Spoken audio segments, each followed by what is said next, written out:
ايه يا جماعة الكريمة دي الترمسيو أكلة الناس اللي بتعشق القهوة. نجهز الحاجة ويلا بينا. في بول هنحط 5 صفار بيض ونخلي البيض على جنب، مش هنرميه، هنفطر بيه ندخله في أي حاجة.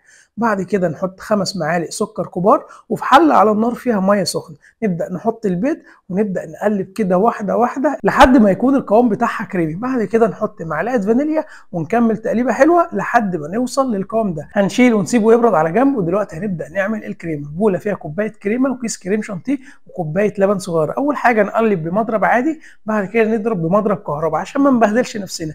أول ما توصل للقوام ده تحط جبنة ماسكربون أو جبنة كريمي، اللي عندك حطه مفيش مشكلة. بعد كده نبدأ نكمل ضرب لحد ما نوصل للقوام ده. كده الكريمة بتاعتنا جاهزة. نحط البيض على الكريمة ونقلب من تحت لفوق لحد ما الاتنين يكونوا واحد بالشكل ده. بعد كده في بولة فيها مية سخنة نحط فيها معلقتين قهوة سريعة الذوبان ونسيبها تبرد على جنب. بعد كده احط الكريمه في البايركس، وهات القهوه بقى بعد ما بردت حط فيها معلقتين سكر، وهات بسكوت ليدي فينجرز ابدا حطه في القهوه مره واتنين بسرعه. بعد كده ارصه في الكريمه.